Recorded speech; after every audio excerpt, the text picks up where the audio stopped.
जीवन में मरना भला, जो मरी जाने कोय, आ मरना पहिले जो मरे, अजय अमर सो होए। अर्थ, जीते जी ही मरना अच्छा है। यदि कोई मरना जाने तो मरने के पहले ही जो मर लेता है वह अजर अमर हो जाता है। शरीर रहते रहते जिसके समस्त अहंकार समाप्त हो गए, वे वासना विजयी ही जीवन मुक्त होते हैं। मैं जानू मन मरी गया, मरी के हुआ भूत, मुंह ये पीछे उठी लगा, ऐसा मेरा पूत। अर्थ, भूलवश मैंने जाना था कि मेरा मन भर गया, परंतु वह तो मरकर प्रेत हुआ, मरने के बाद भी उठकर मेरे पीछे लग पड़ा। ऐसा यह मेरा मन बालक की तरह है। भक्त मरे क्या रोइए, जो अपने घर जाए, रोइए साकट बपुरे, हाटों हाट बिकाए। अर्थ, जिसने अपने कल्याण रूपी अविनाशी घर को प्राप्त कर लिया, ऐसे संत भक्त के शरीर छोड़ने पर क्यों रोते हैं। बेचारे अभक्त अज्ञानियों के मरने पर रो, जो मरकर 84 लाख योनियों के बाजार में बिकने जा रहे हैं। मैं मेरा घर जा लिया पलीता हाथ, जो घर जारो आपना, चलो हमारे साथ। अर्थ, संसार शरीर में जो मैं, मेरापन की अहंता ममता हो रही है, ज्ञान की आग बत्ती हाथ में लेकर इस घर को जला डालो।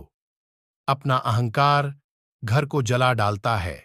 जब लगा शरीर की, मृतक हुआ न जाए, काया माया मन तजय, चौड़े रहा बजाए।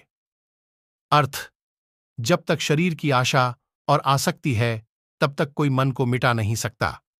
इसलिए शरीर का मोह और मन की वासना को मिटाकर सत्संग रूपी मैदान में विराजना चाहिए। शब्द विचारी जो चले, गुरुमुख होए निहाल, काम क्रोध व्यापय नहीं, कबू न ग्रासई काल।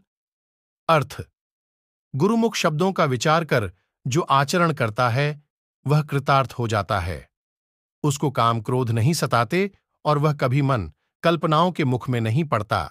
मन को मृतक देखी के मतिमाने विश्वास, साधु तहां लऊं भय करे, जौ लऊं पिंजर सांस आदिवास। अर्थ, मन को मृतक शांत देखकर यह विश्वास न करो कि वह अब धोखा नहीं देगा। असावधान होने पर वह फिर से चंचल हो सकता है।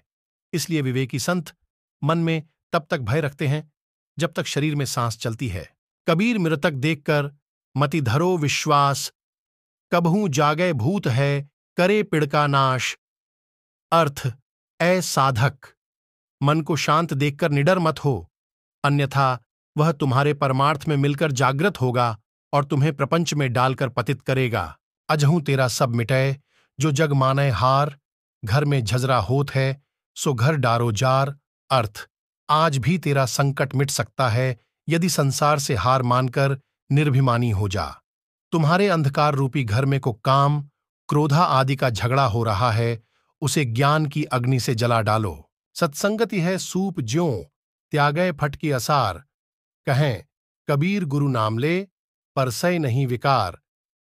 अर्थ, सत्संग सूप के ही समान है, वह फटक कर असार का त्याग कर देता है।